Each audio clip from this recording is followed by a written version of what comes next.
My name is Webster Tarpley, and I would like to offer a kind of synthesis of a talk which I just gave here in New York City at the 2014 Left Forum at John Jay College on the west side of Manhattan. We had a very well-attended session, I think one of the best attended of any of the, let's say, non-foundation funded ones, but unfortunately, our technical ability to provide the taping of it let us down. So let me try to summarize this. My topic is restarting history after a quarter century of globalization. And the idea of this is, you probably remember at the time about 25 years ago when Francis Fukuyama and others came forward and talked about the end of history. Well, my theory is that history may have seemed to stall, at least for some people, certainly never ended, and now it's back with a vengeance. It's rolling along. Now, my first point, though, is to bring you some good news, and especially good news that maybe Amy Goodman forgot to tell you about on her Democracy Now! Program. The Syriza Left Party, the Left Union of Greece, in these European elections, the results of which were announced 1 week ago, has now become the biggest political party in Greece. And this simply means that when we have the next parliamentary election in Athens, the Syriza party is very likely to emerge as the largest single party. And the way the Greek system works is that there's a majority bonus. The Syriza party is likely to take over the government, and Alexei Tsipras is going to become the Prime Minister of Greece. This is an earth-shaking event. It will be the first time that an anti-austerity, anti-bailout, and we could say anti-speculator government has emerged in Europe in our time. It's also the first time that a left party has become the absolute majority, or at least relative majority, in Greece. This means that the Merkel European Central Bank regime of killer, genocidal austerity is going to be under heavy attack. So I want to urge everybody to join in, and this is, of course, Tsipras, the man of the hour in many ways, deserves a round of applause from all of us for being able to break this monopoly of the pro-bank politicians and actually to offer an alternative. So don't listen to people who have some right-wing or ultra-left quibble against Tsipras. This guy is the way to go. Now, the topic of our discussion here today at the Left Forum, the theme of the whole conference, is reform and or revolution. And I would just like to say, this is one time when the canard about dialectical unity really does apply. Reform and revolution, from the point of view of the masses, Joe Sixpack, are the same. Joe Sixpack doesn't care whether it's reform or revolution.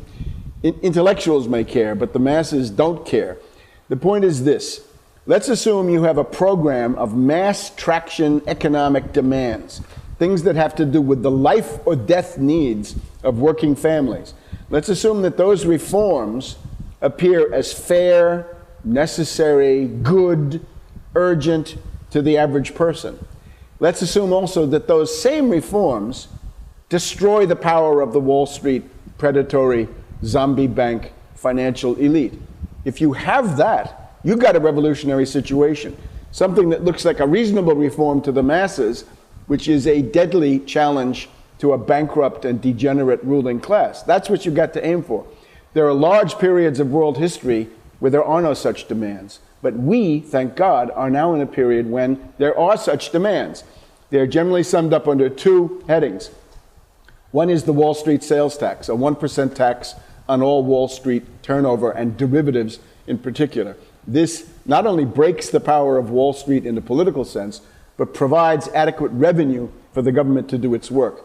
The fiscal crisis of the federal government and state governments in the United States are due almost exclusively to the fact that Wall Street pays nothing. No federal income tax, corporate income tax, and no sales tax of the kind that we all pay on our daily necessary purchases. Wall Street just doesn't pay that. So the Wall Street sales tax and the demand to seize the Federal Reserve and issue tranches of trillions of dollars of 0% long-term credit for infrastructure, agriculture, manufacturing, and all kinds of productive economic activity that can bring on an economic recovery.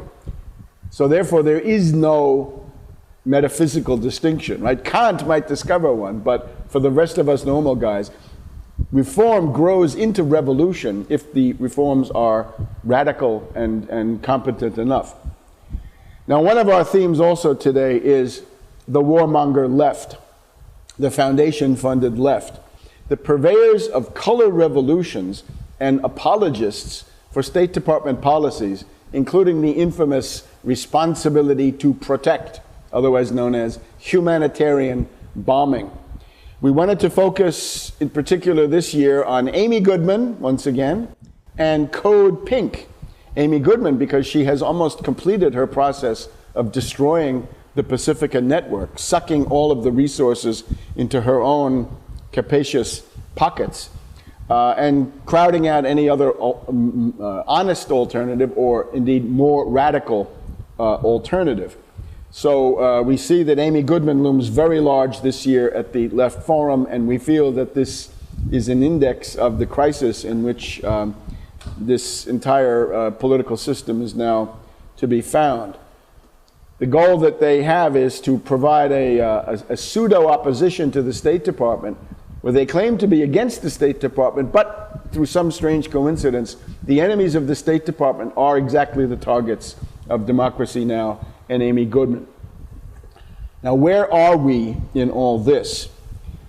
I want to advance this comparison of the 1848 revolutions in Europe.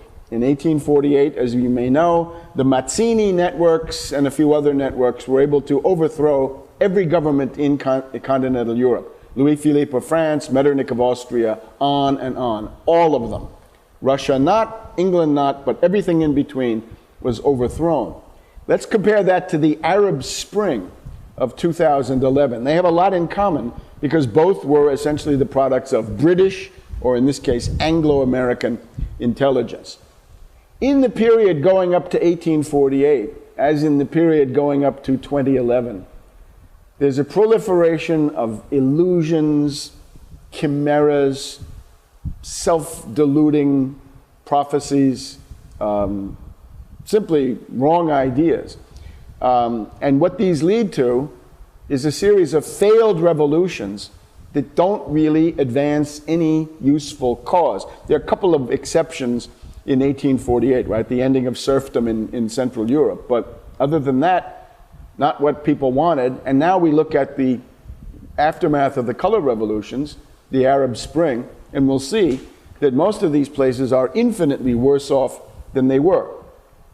And it turns out that the romantic illusions of the golden youth of Tahrir, or the revolution so-called in Tunisia, not really a revolution at all, is to cover the activity of who? Of the Central Intelligence Agency, the National Endowment for Democracy, the political parts of USAID, Freedom House, Gene Sharp, and the Otpor group, which is a kind of subcontractor of the CIA, to unleash these anti-authoritarian, I would say Oedipal, cultural color revolutions.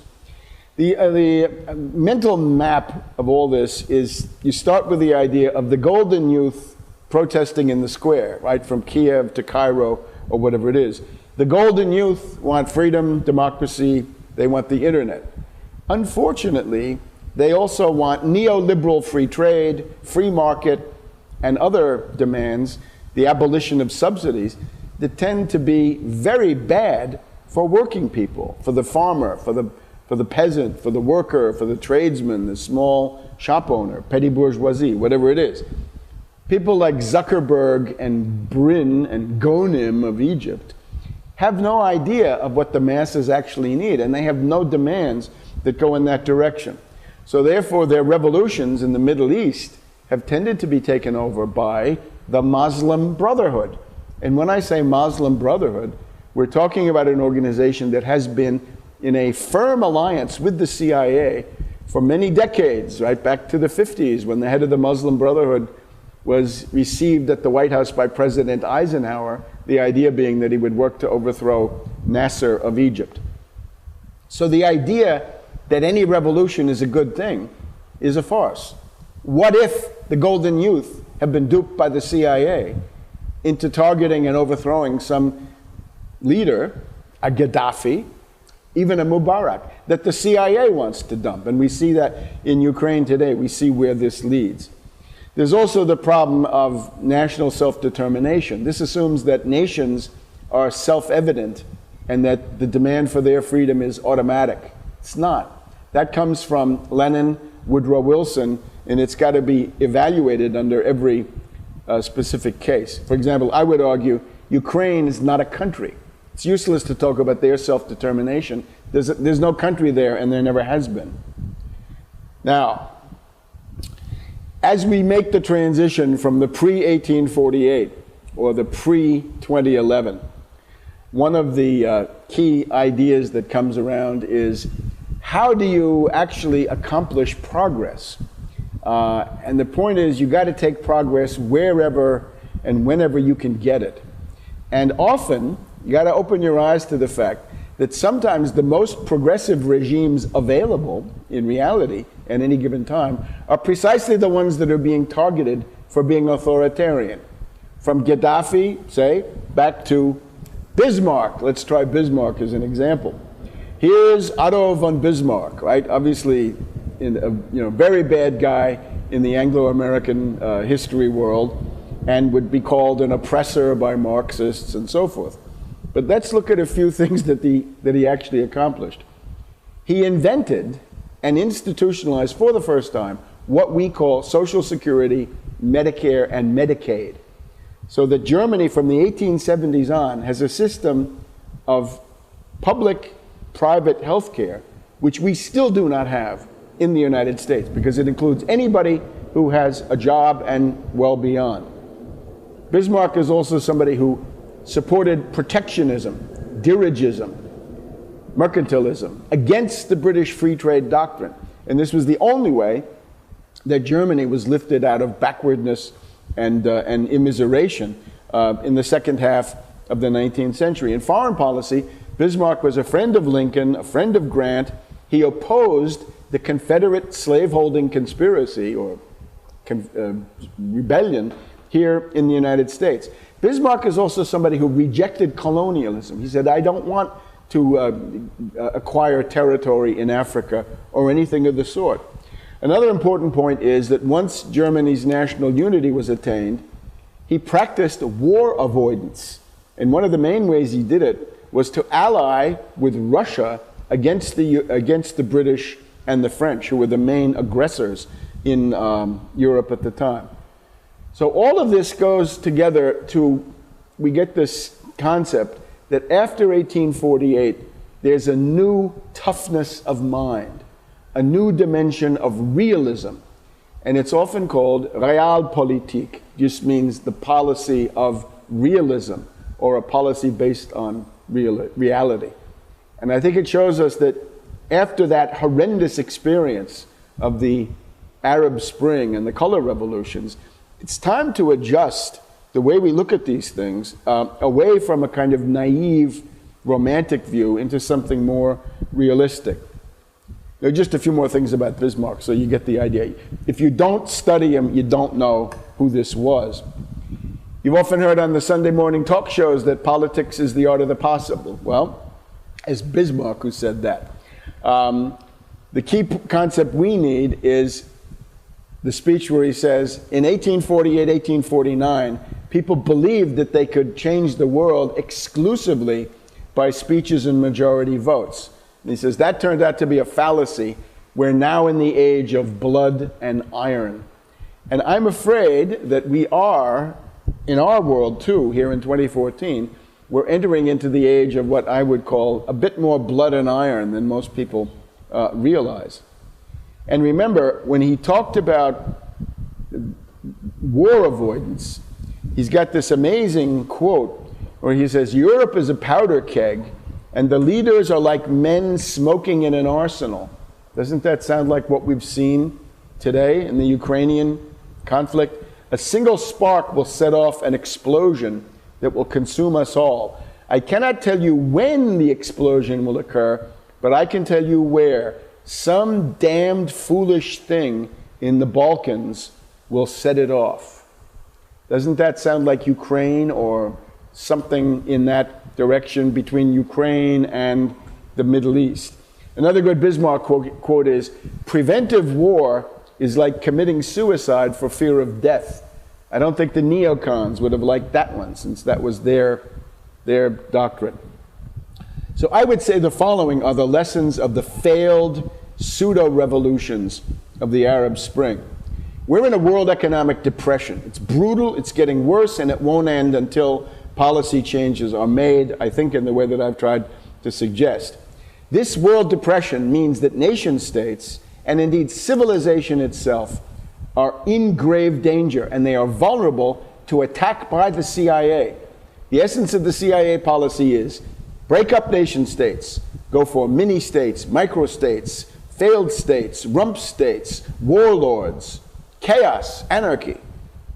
That's the worldwide line of the Anglo-American secret intelligence world.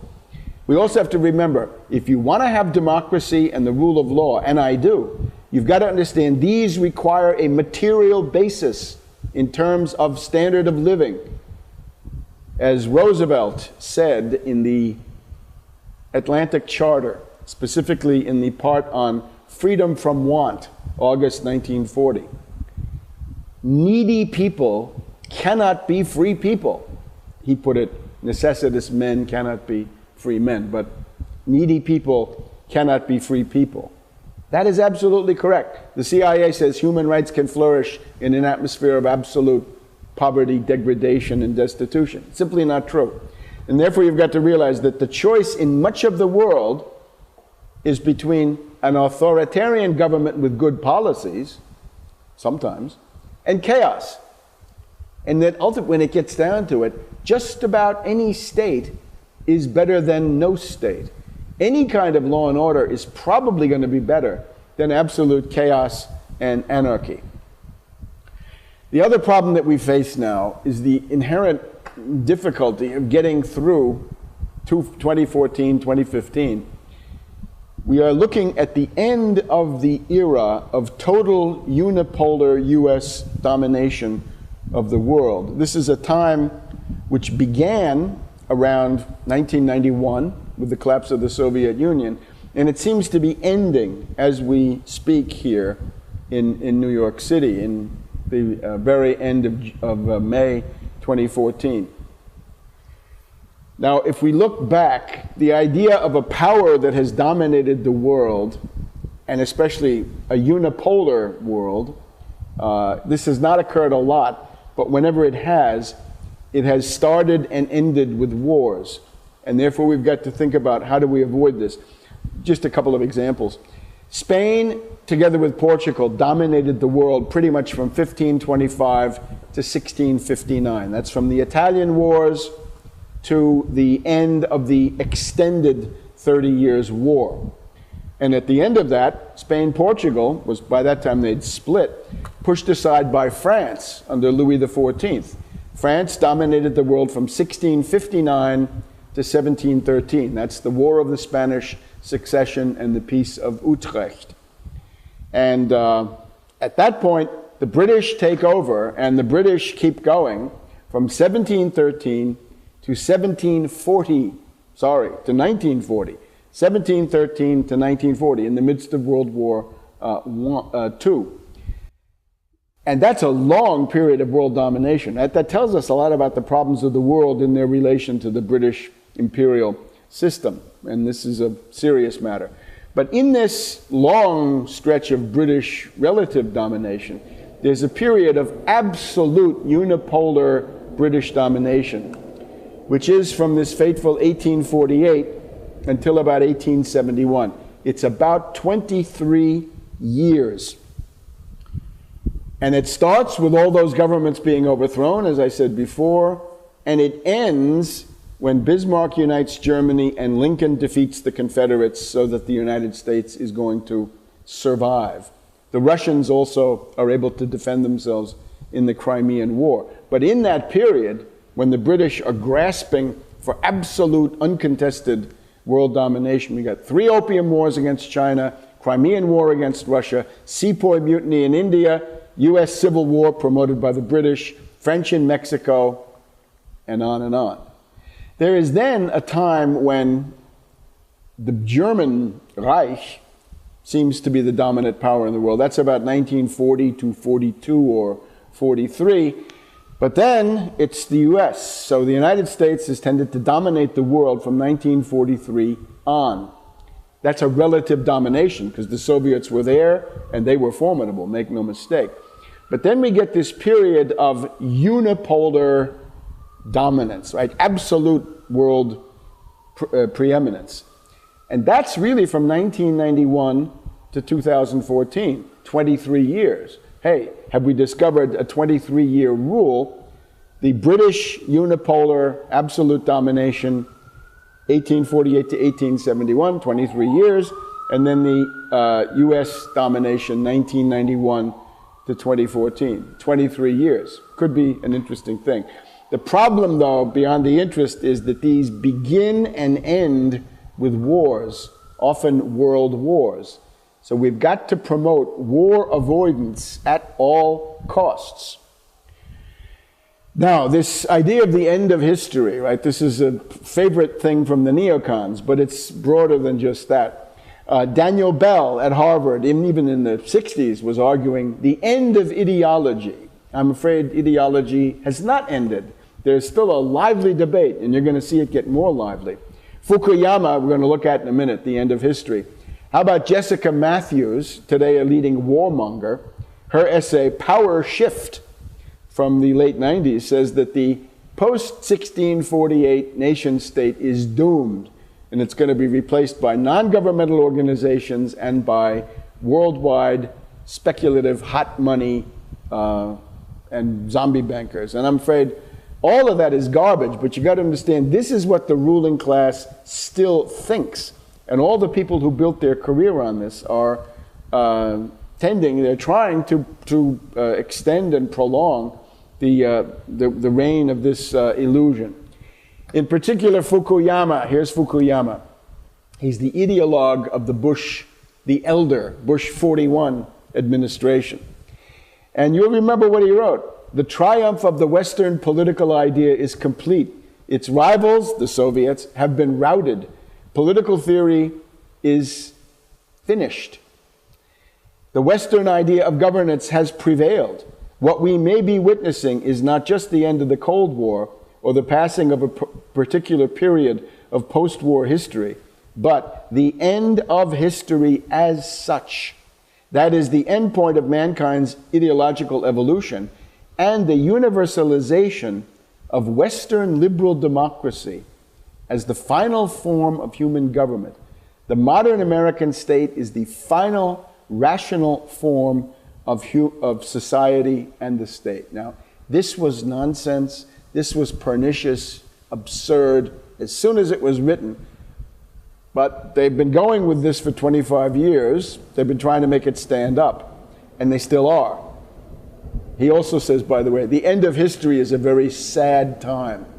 So if you found that the last 25 years was rather rough personally, maybe you can look forward to something better now.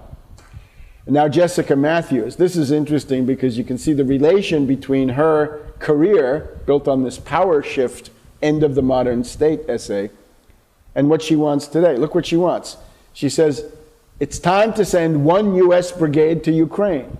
Anybody who tells you nobody wants boots on the ground, tell them they're crazy. This is the Carnegie Endowment, the Harvard Corporation. This is a ruling class figure of some note. She wants 1 U.S. brigade, 4 or 5 battalions from NATO countries. That makes another brigade. My God, she wants 1 division, 2 brigades, in Ukraine. This is to court thermonuclear war and Armageddon, and it's a bad idea. So here's my first point. We have a clinically insane ruling class. Don't ever lose sight of this fact. John Forbes Kerry of Skull and Bones. Last year we noted his Syria policy was based on cannibals, terrorists, rebels. And now he's got Ukrainian Nazis and Ukrainian neo-fascists. So I think it's time to send him to the Skull and Bones funny farm. Then we've got General Petraeus. When Kerry wanted to start attacking Syria a couple of months ago, get going again, he brought in Petraeus. Now, Petraeus embodies the notion of a military dictatorship here in the United States, the Bonapartist coup. This is the stock in trade, I think, of General Petraeus. So another madman. And of course, such charming ladies as Victoria Nuland and Samantha Power. Victoria Nuland with her foul mouth, and the loopy Samantha Power who wants to have humanitarian bombing. Let's not forget, in the middle of all this, Anne Marie Slaughter from Princeton Woodrow Wilson School, the State Department. She says, don't attack Putin in Ukraine, he's too strong there. Attack Putin where he's weak. Bomb Syria, you can get Putin that way. So we're dealing, again, with a clinically insane, bankrupt, decadent, degenerate ruling class that have to be gotten rid of. And now, you have to indulge me, I've said that ideology is not over. Ideology is here, and it revolves around these issues, so let me just enumerate them. You look at the people that I've just shown you, we can say that they are typical of the late imperialist phase of ideological decadence. And what can we say about the quality of their thinking? What's the philosophy that they espouse, whether they know it or not, in practice? Well, irrationalism, relativism, intuition, radical subjectivism, and the rejection of reason, reality, objectivity, science, progress.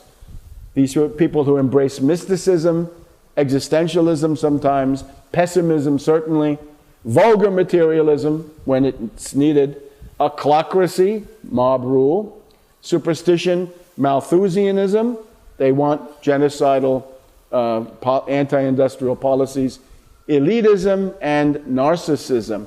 That's sort of a category of key words, what's wrong with these people. So we can say that there's a rebirth of ideology, and certainly the idea that fascism is back. Fascism is now a live issue, a hot issue in Central Europe. We have Nazis, we have fascists. We've got them in Lvov, Ukraine, in Kiev, Ukraine, and we've got Western European neo-fascists. We've got Marine Le Pen with her 25% of the French vote. Farage in England, not much different. And Grillo in Italy with his pseudo-left five-star movement. These people are all at some point along the proto-fascist to fascist kind of scale. Just a couple of words about where this has left much of the world, right? Libya, for example. Gaddafi, much targeted by the Anglo-Americans. Remember, he brought Libya to the highest point of any African country in the Human Development Index and built the great man-made river, the biggest civil engineering project anywhere in the world at the beginning of this current century.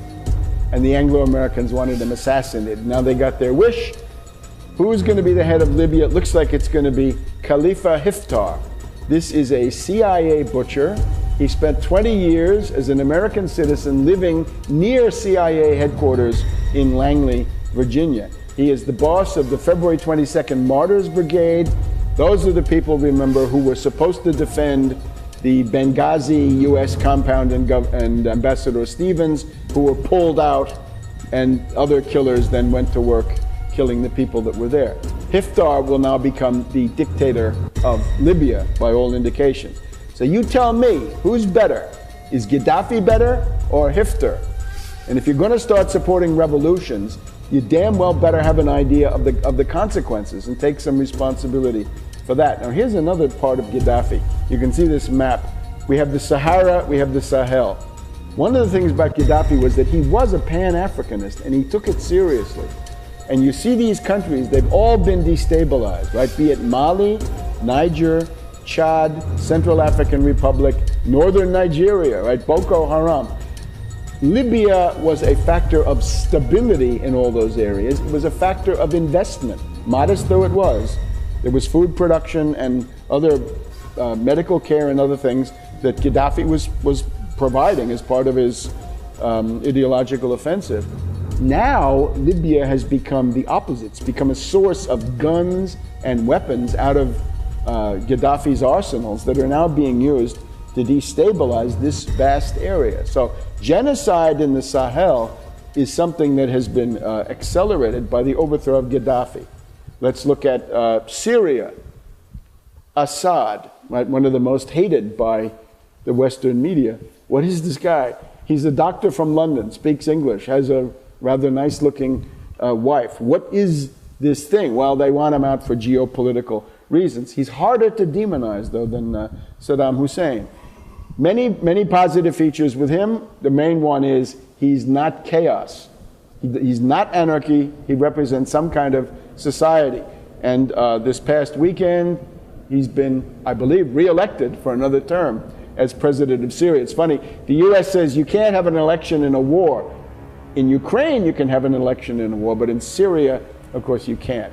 Well, what's the alternative to Assad? This guy here, what he's chewing on is a human heart. He's just cut it out of a dead victim enemy, and he's eating it in front of the camera to show what a tough guy he is. So you tell me, the former London ophthalmologist speaking English and relatively calm, if you've seen him, or this fanatical lunatic cannibal.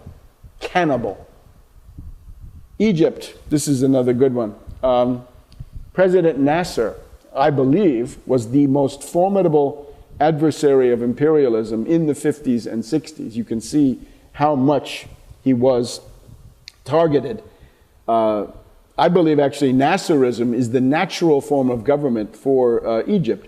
It's authoritarian, sure, but let's look at the benefits. He nationalized the Suez Canal and used the tolls to build the Aswan High Dam. The Aswan High Dam is the cornerstone of modern Egypt.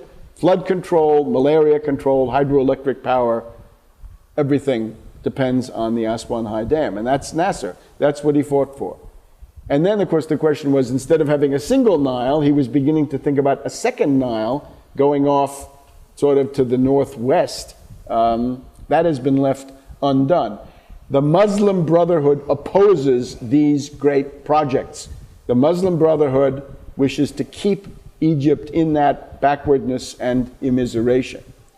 Now, President Sisi of Egypt is endorsed by Putin. This ought to mean something. He has been campaigning in the election, which I think he's just won, on the basis of infrastructure and jobs. In particular, Sisi's main point was 1 million modern housing units, in addition to the 1 million modern housing units already started, and 800,000 units per year after that. The Muslim Brotherhood is opposed. The Muslim Brotherhood is allied to the CIA. Here we have Sisi meeting Putin. This is the kind of cooperation that I think is promising. And here we have Hamdin Sabahi, who ran against Sisi. I would say, happy as Egypt, they have two guys running for president who are actually both qualified to be president. Here in the US, we have nobody in the major parties who's qualified. Sabahi got 21% in 2012. His idea is develop the state sector, and he wants a 10% Tahrir tax on the fortunes of rich Egyptians over $8 million. He says it's a one-time tax to try to help the country going. Now, how do our dear friends, the foundation-funded leftists, respond? Here's Code Pink at the State Department this past week. This guy is supposed to be General Sisi, and the lines were, oh, I'm General Sisi, I'm here in Foggy Bottom at the State Department, and I'm here because they pay me, they support me. Well, they don't. It's just crazy. It's just factually wrong. If anybody's followed anything about Ambassador Patterson and all of the conflicts that have gone on, the Egyptian patriots say that the US promotes terrorism in the form of the Muslim Brotherhood in Egypt. And remember, the last thing that Morsi wanted to try to do was to attack Ethiopia because they were building a dam, and he wanted to send the Egyptian army to fight against Syria in the name of the Muslim Brotherhood against Assad.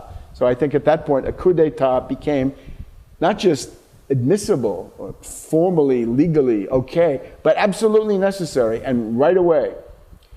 Now, Iran is hated. I would just point out the thing that the US and the British want to attack most is the right of all nations to peaceful nuclear energy, atoms for peace.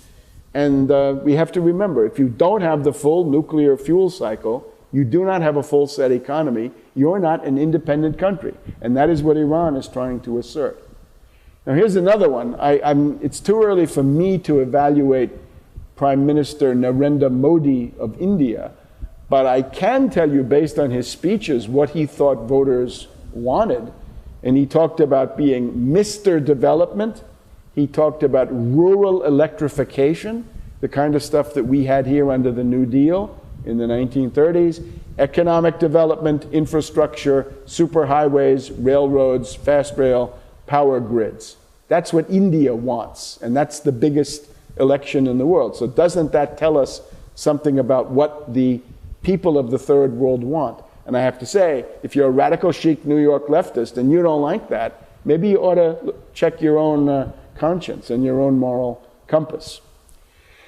The big problem, though, even bigger than, more urgent maybe than any of these, is the color revolutions have advanced us down the road towards World War III.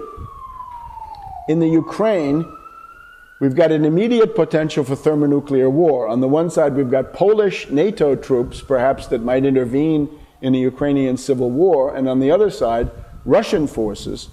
Both sides may therefore have nuclear weapons. The NATO, US, French, British nuclear force, and then the Russian on the other. And I must ask people to prepare emotionally as well as politically for choices here that you have not seen since October 1962. What will you do if a general war with Russia breaks out? How will you try to put an end to that unfortunate, intolerable situation? The Washington Post has published this overview of the forces. The interesting thing about the Ukrainian army is that it won't fight for its own country, or has not so far, really in any serious way. The Russian supremacy there is overwhelming. This is no affair of the United States. This is time to butt out. And also to say, well, if the Russians have been repeatedly attacked by land from Central Europe, if they've seen what Nazism and fascism mean, and if they're concerned about keeping some warm water ports ice-free, then I think you've got to grant them some sphere of interest in this and give them what they can reasonably want. Ukraine, it seems to me, is a radically divided congeries between the Lvov, Western-looking Roman Catholic people in the West and the Russian Orthodox, Russian-speaking people in the East. I don't see how this can be held together. It just can't be done economically. It's not viable, as Rosa Luxemburg might say. This shows the language breakdown. The darker the color, the more the Russian language is prevalent. You get the idea. Kiev is a Russian-speaking city. Odessa is a Russian-speaking city. So draw the conclusions. Remember also that Ukraine is an artificial country, right? Instead of having Jefferson and Franklin and Washington, this is the foundation of Ukraine. It's the 9th to the 10th of February, 1918. And the German General Staff has created Ukraine out of territory that they conquered from the Russian Empire. And what's the price of Ukraine? What is it that Germany wants in order to support the independent Ukraine? It's 1 million tons of grain, 400 million eggs, 50,000 tons of beef, manganese, and linseed oil, a whole bunch of other things. This is the first time on a map, more or less, that you see Ukraine as the name of a country. New York Times, February 1918, carved out of European Russia is this Ukrainian entity. And, well, there it is. It's never existed before that. Ukraine has existed as an independent country, maybe, not even, well, independent really never, but semi-independent for, it's about 25, 26 years. and they have never mastered the arts of governing themselves. Here are the founding fathers of Ukraine. Starting on the left, Field Marshal Paul von Hindenburg, who brought Hitler into power. On the right, we have General Ludendorff, who helped Hitler with his Munich beer hall putsch. And in the middle, General Skoropadsky, a Russian general who was made the head of a Ukrainian puppet state by the German general staff. And again, his duty was deliver this food because the Germans were hungry. So that's where it comes from. Before this, it never existed. Here you get a map. This is a Spanish language map, but you get the idea. The Ukrainian part around Lvov and a little bit east of that. This is also where the white armies came from, Denikin, Kolchak, Wrangel, and the lunatic anarchist Nestor Makhno, whose famous slogan was, "I destroy everything, you guys clean it up, you can rebuild." And of course we come to Putin. He's widely hated by Western elites. He's hated by left liberals too. He has taken away the color revolution to some degree, and he's taken away the humanitarian bombing, which are the favorite means that the Anglo-Americans use to try to reorganize the world scene. You know, in Hegel, there's this notion that Hegel saw Napoleon ride into Jena, and he said, "I just saw the Weltgeist on horseback." What it means is that certain historical transitions seem to be the handiwork of individuals. That's probably a mystification, but you get the idea. For many people, Putin is the symbol of a shift, that the US cannot be allowed to run wild all over the world in this unilateral way, and he has established some kind of a barrier, and I think that's beneficial. Now here's the problem with Putin. We're not in the adulation business, so we got to talk about what's Putin's problem. The post-Yeltsin compromise in Russia is what? It's if the oligarchs allow Putin to govern the country and don't try to engage in a coup, then they're allowed to set the tone economically to a very large degree. This is the post-Khodorkovsky form of this. Remember, in November 2003, the richest oligarch in Russia tried to organize a coup, and Putin put him in jail, and he only just got out. But that's the compromise. Now, the Ukrainian emergency puts a tremendous strain on that compromise and undermines it.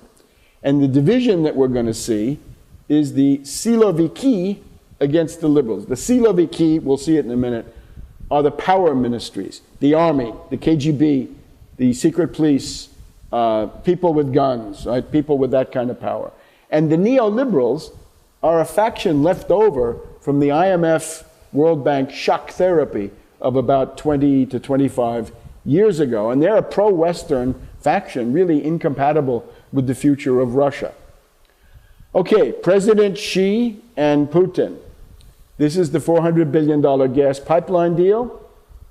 $70 billion in pipeline and other infrastructure up front. I would submit to you, this is the face of human progress in the form that we can attain in our time. This is what the world should look like. It's not perfect, but it's a whole lot better than what's going on in Libya, where civilization is collapsing into absolute chaos.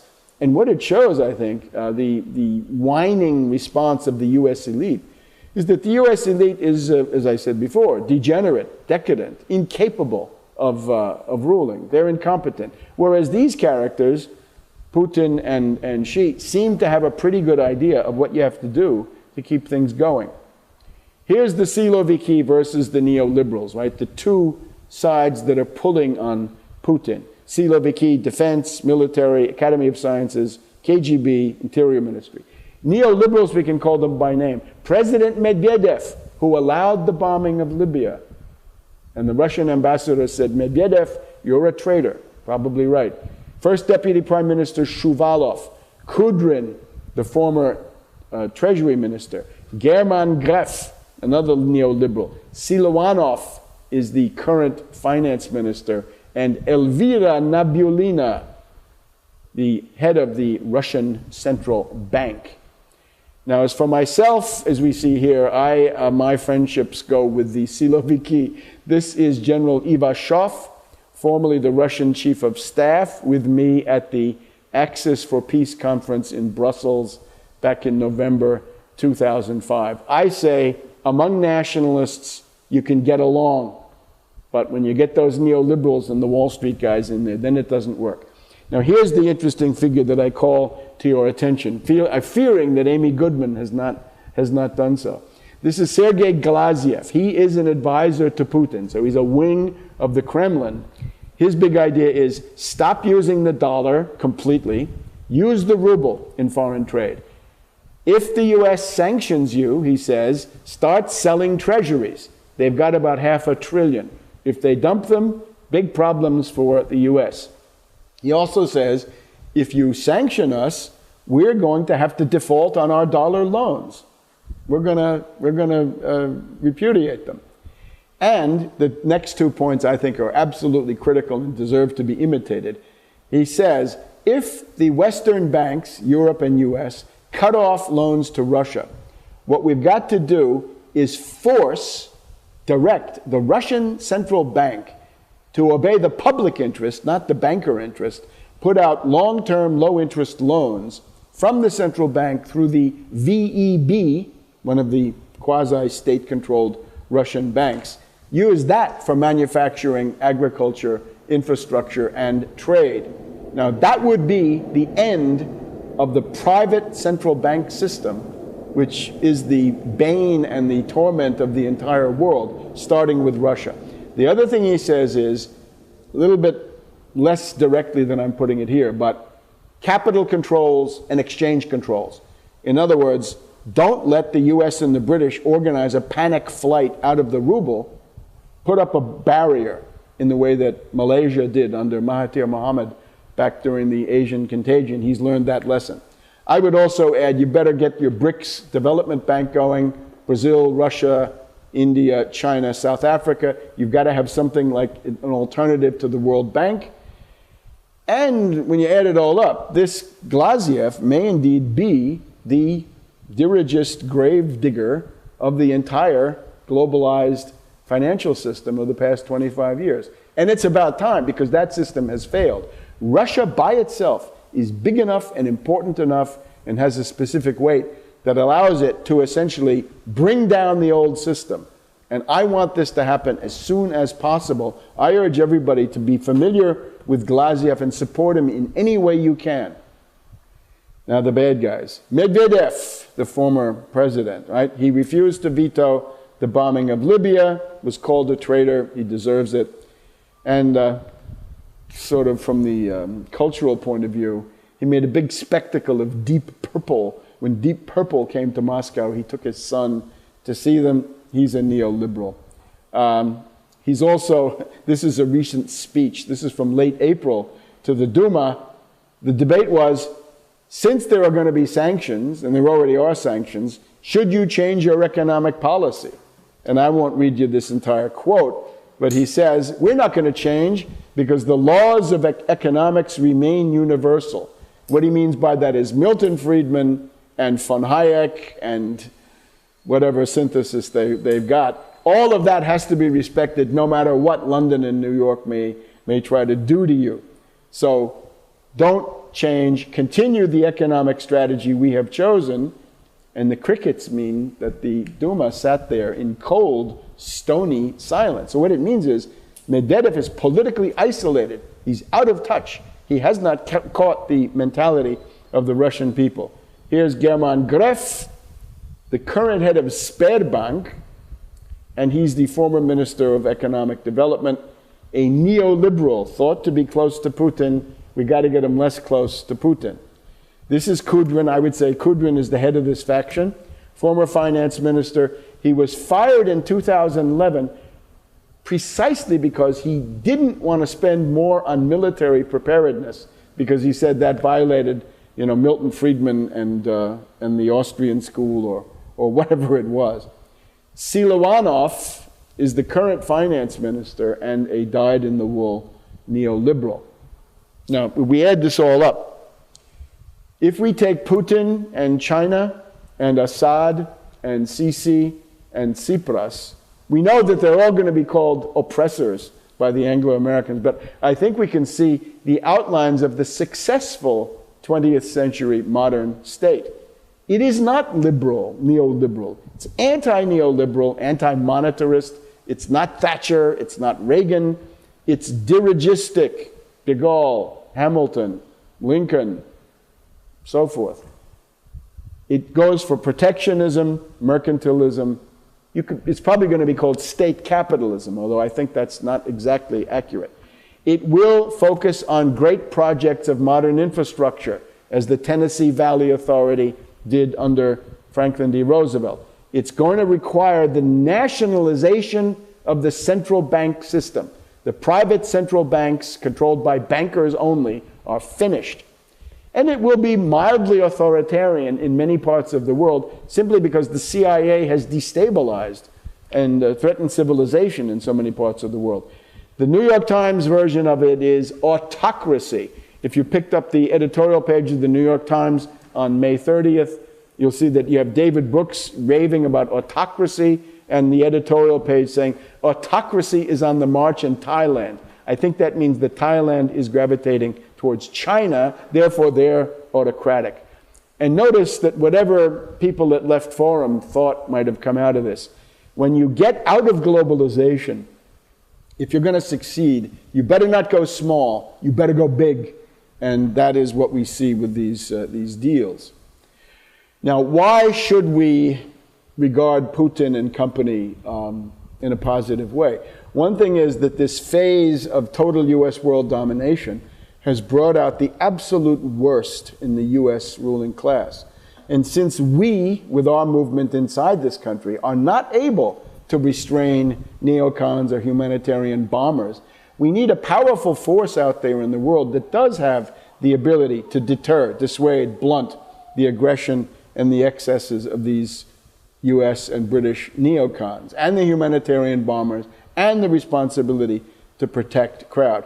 Just remember, when the Soviet Union was strong, real wages were higher here in the United States. The one thing that Putin does not have, and this is my constant theme, he doesn't have an alternative to neoliberal economics. Now, I would even go further. You better not just see the advantages.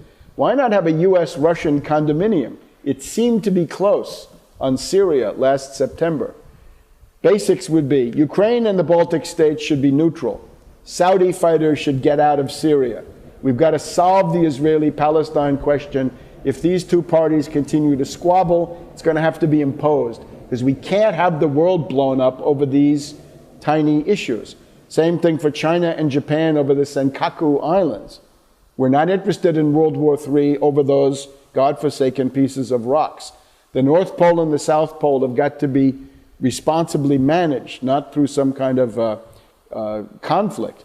We've got to get the space program going again. Science, right? We've got to keep the ITER fusion demonstration project in southern France going.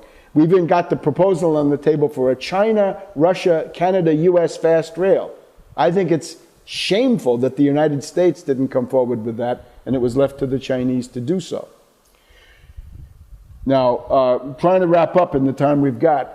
Mass strike, I promised you a mass strike upsurge in 2015. I continue to do so. What you see in Ukraine, but also in Greece, Portugal, Spain, Italy, and Romania, where the European elections represented a left turn, I think this also shows the old mole of the mass strike continues to burrow underground. But especially in eastern Ukraine, the people who are fighting fascism in eastern Ukraine are workers, right? Those are industrial workers, coal miners, steel workers, and so forth. So I think you can classify that as a mass strike. I mentioned Syriza at the very beginning. I hope it means the end of austerity in Europe. Here's a guy who went from 4% of the votes in 2012. Now he's got 30%. He's going to take over the government in Athens if an election is held. His program is no to austerity, roll it back, have a new London debt conference to essentially write down half or two-thirds of the debt of many of these countries. What he shows you is that the winning formula is the Tsipras-Syriza formula. The Occupy Wall Street formula is a loser. Because look at Syriza goes with program, organization, leadership, strategy, all the things that the Zuccotti honchos told you were wrong, that you shouldn't want. He's going to have about 50 members of the European Parliament. He can work that way too. But the main thing is Prime Minister Tsipras of Athens. That's going to change the world. So much so that you got to think, what will NATO do? It's easy for NATO to have Turkey pick a fight with Greece over some island in the Aegean or some other issue, Cyprus, whatever it is. And the word is that Tsipras has already reached out to Putin saying, look, if Turkey attacks me, will you, Russia, come to my aid? Now that's already, again, a conflict between a NATO state and Russia. Very, very dangerous. But we're now at this level. So I would advise Tsipras to look at his security. So here's Tsipras, again, the man of the hour, and he's been able to put this stuff together. And remember, this is the opposite of Occupy. This is not the continuation. Now, here's another version. You remember that before there was Occupy, there was the Indignados of Spain, right? The Puerta del Sol. Okay, Amy Goodman probably didn't tell you this one either. But this is the Podemos party of Spain. And they are veterans. They are reformed and reconstructed Occupy of the Indignados. And you can see, here's the leader. His name is Pablo Iglesias. Claro que Podemos is your hashtag. This is a political party created in 90 days. So they went from 0 to 8% of the vote in 90 days. And they all come out of this movement. He, the guy we're looking at here, Iglesias, is a former communist. This is similar to Tsipras. They seem to have a sense of an organization. We need such people. 8% of the vote, 5 members of the European Parliament. And my question is, if Podemos can do that there, why can it not be done here? Now what's going on here is the Tax Wall Street Party, which I have the honor to represent. We have the World Austerity Report. This is available at our desk at the Left Forum. World Austerity Report. So we're trying to keep up with the entire development of these austerity policies worldwide. And I urge you, get this on the internet, right? Sign up, subscribe. It's available in electronic forms and so forth. Specifically, we have a candidate of the Tax Wall Street Party, Dan Burdorf, B-U-H-R-D-O-R-F, as you see here, running for United States Senate in Nebraska. The policy, similar to what we've been talking about, roll back austerity cuts, roll back layoffs, go with the Wall Street sales tax, solve your fiscal problems, deprivatize the Federal Reserve, and then $5 trillion in immediate 0% 100-year credit for infrastructure to begin with. Here's Dan Burdorf, the Tax Wall Street Party candidate. I urge you to support him running for Senate in Nebraska. And here's his opponent, Ben Sasse. Ben Sasse says he was the interface of the CIA, the FBI, and the Department of Justice, but he's still a Tea Party everyman. This is now the Republican candidate. It turns out that over the past 20 years, this guy Sasse has been repeatedly introducing himself as the as the next president of the United States. He says, hello, I'm the 45th president of the United States running as a Republican. Now, what does that tell us, right? We know that Carter was prepared in advance. Obama, as I've written about, surely prepared in advance. It may be that 2.5 years before the November 2016 election, we've identified here, and you can look at his face, the Manchurian candidate of the Wall Street banking community who's going to come out of nowhere in the Carter-Obama mode and make it all change. Now, he's also got a problem. It's called Pagegate. He was a proctor for the House Pages.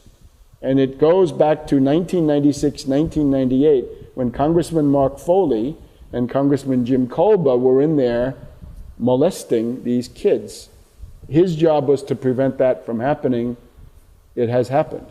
We've also got a sex scandal at the university where he was the president until quite recently. So it looks like he's either a participant in something unsavory, or he's a front man for unsavory activities. Now, since we had in the past week the apotheosis of Snowden once again, if you see somebody who gets on the front page of the Washington Post and then gets a whole evening on NBC News, I'm afraid you got to conclude this character is a ruling class asset. And that would be Snowden, as you see here, a troubled individual. The best analysis we have comes from Wayne Madsen, which is that this guy represents the CIA trying to prevent the NSA from monitoring the activities of the CIA. When he goes on television, as he did this week, he said, I'm from the CIA, the NSA, and the DIA, that he was a lecturer for the DIA. And he has repeated in all these appearances, I'm still working for the US federal government. And I would have to say, yes, I believe you are, in precisely the obvious sense. His program seems to be privatizing surveillance, that it's okay for Google to know, but not the NSA. Finally, remember my limited Hangout giveaways. If the whistleblower becomes a media darling when other whistleblowers are ignored, it may be a limited Hangout. If there's a Damascus Road conversion, we know that Snowden said anybody who leaks should be shot in the testicles. Well, that doesn't look good either. If the guy doesn't tell you anything new, because all of this was known, it's all in the Patriot Act, and nothing big, nothing about the JFK assassination, the 9/11 attacks, Iran-Contra, color revolutions, other activities, well, that doesn't inspire confidence. If no top careers are destroyed, and if new covert operations, Ellsberg prepares Watergate, Assange prepares the 2011 Arab Spring. And then if the cheerleaders get prestigious careers, from Noam Chomsky and Howard Zinn, the publicity team for Ellsberg, to today Greenwald and Poitras, the publicity team for Snowden. All of this adds up to a very suspicious and disturbing picture. And since we've mentioned Assange, here's Assange. This, by the way, is in the MK Ultra Anne Hamilton burn cult in Australia. He has now said, Assange has the merit of saying that Greenwald is attempting to hoard and censor documents, obviously because that's the stock in trade of Greenwald, right? That's his capital investment. And finally, I just wanted to remind you, the libertarians are no alternative. Remember Ron Paul and his Ron Paul newsletters full of racism for many years, and he claimed that he didn't know. That's not good enough. And Ron Paul, representative of the southern jurisdiction of the Scottish Rite of Freemasons. So in conclusion, we invite you to join with the United Front Against Austerity, with the Tax Wall Street Party, to support candidacies like those of Dan Burdorf in Nebraska. We would also like you to take a look at Randy Credico running for governor against Cuomo in the Democratic primary in the state of New York, and other meritorious candidates that you can find at our website. So again, Tax Wall Street Party and United Front Against Austerity, and thank you very much.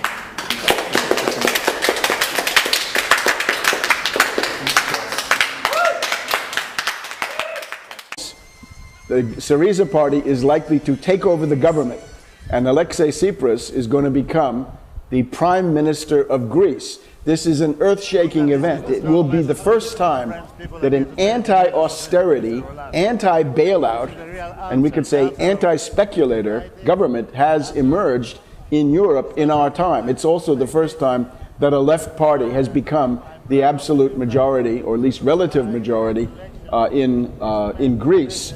This means that the Merkel European Central Bank regime of killer, genocidal austerity is going to be under heavy attack. So I want to urge everybody to join in. And this is, of course, Tsipras, the man of the hour in many ways, deserves a round of applause from all of us for being able to break this monopoly of the pro-bank politicians and actually to offer an alternative. So don't listen to people who have some right-wing or ultra-left quibble against Tsipras. This guy is the way to go. Now, the topic of our discussion here today at the Left Forum, the theme of the whole conference, is reform and or revolution. And I would just like to say, this is one time when the canard about dialectical unity really does apply. Reform and revolution, from the point of view of the masses, Joe Sixpack, are the same. Joe Sixpack doesn't care whether it's reform or revolution. Intellectuals may care, but the masses don't care. The point is this. Let's assume you have a program of mass traction economic demands, things that have to do with the life or death, all of them. Russia not, England not, but everything in between was overthrown. Let's compare that to the Arab Spring of 2011. They have a lot in common because both were essentially the products of British, or in this case, Anglo-American intelligence. In the period going up to 1848, as in the period going up to 2011, there's a proliferation of illusions, chimeras, self-deluding prophecies, simply wrong ideas. And what these lead to is a series of failed revolutions that don't really advance any useful cause. There are a couple of exceptions in 1848, right? The ending of serfdom in Central Europe. But other than that, not what people wanted. And now we look at the aftermath of the color revolutions, the Arab Spring, and we'll see that most of these places are infinitely worse off than they were. And it turns out that the romantic illusions of the golden youth of Tahrir, or the revolution so-called in Tunisia, not really a revolution at all, is to cover the activity of who? Of the Central Intelligence Agency, the National Endowment for Democracy, the political parts of USAID, Freedom House, Gene Sharp, and the Otpor group, which is a kind of subcontractor of the CIA, to unleash these anti-authoritarian, I would say Oedipal, cultural color revolutions. The mental map of all this needs of working families. Let's assume that those reforms appear as fair, necessary, good, urgent to the average person. Let's assume also that those same reforms destroy the power of the Wall Street predatory zombie bank financial elite. If you have that, you've got a revolutionary situation. Something that looks like a reasonable reform to the masses, which is a deadly challenge to a bankrupt and degenerate ruling class. That's what you've got to aim for. There are large periods of world history where there are no such demands. But we, thank God, are now in a period when there are such demands. They're generally summed up under two headings. One is the Wall Street sales tax, a 1% tax on all Wall Street turnover and derivatives in particular. This not only breaks the power of Wall Street in the political sense, but provides adequate revenue for the government to do its work. The fiscal crisis of the federal government and state governments in the United States are due almost exclusively to the fact that Wall Street pays nothing. No federal income tax, corporate income tax, and no sales tax of the kind that we all pay on our daily necessary purchases. Wall Street just doesn't pay that. So the Wall Street sales tax and the demand to seize the Federal Reserve and issue tranches of trillions of dollars of 0% long-term credit for infrastructure, agriculture, manufacturing, and all kinds of productive economic activity that can bring on an economic recovery. So therefore, there is no metaphysical distinction, right? Kant might discover one, but for the rest of us normal guys. My name is Webster Tarpley, and I would like to offer a kind of synthesis of a talk which I just gave here in New York City at the 2014 Left Forum at John Jay College on the west side of Manhattan. We had a very well-attended session, I think one of the best attended of any of the, let's say, non-foundation funded ones. But unfortunately, our technical ability to provide the taping of it let us down. So let me try to summarize this. My topic is restarting history after a quarter century of globalization. And the idea of this is, you probably remember at the time about 25 years ago when Francis Fukuyama and others came forward and talked about the end of history. Well, my theory is that history may have seemed to stall, at least for some people, certainly never ended, and now it's back with a vengeance. It's rolling along. Now, my first point, though, is to bring you some good news, and especially good news that maybe Amy Goodman forgot to tell you about on her Democracy Now! Program. The Syriza Left Party, the Left Union of Greece, in these European elections, the results of which were announced 1 week ago, has now become the biggest political party in Greece. And this simply means that when we have the next parliamentary election in Athens, the Syriza party is very likely to emerge as the largest single party. And the way the Greek system works is that there's a majority bonus. Reform grows into revolution if the reforms are radical and competent enough. Now, one of our themes also today is the warmonger left, the foundation-funded left, the purveyors of color revolutions and apologists for State Department policies, including the infamous responsibility to protect, otherwise known as humanitarian bombing. We wanted to focus in particular this year on Amy Goodman, once again, and Code Pink. Amy Goodman, because she has almost completed her process of destroying the Pacifica network, sucking all of the resources into her own capacious pockets, and crowding out any other honest alternative, or indeed more radical alternative. So we see that Amy Goodman looms very large this year at the Left Forum, and we feel that this is an index of the crisis in which this entire political system is now to be found. The goal that they have is to provide a pseudo-opposition to the State Department, where they claim to be against the State Department, but through some strange coincidence, the enemies of the State Department are exactly the targets of Democracy Now! And Amy Goodman. Now, where are we in all this? I want to advance this comparison of the 1848 revolutions in Europe. In 1848, as you may know, the Mazzini networks and a few other networks were able to overthrow every government in continental Europe. Louis-Philippe of France, Metternich of Austria, on and on.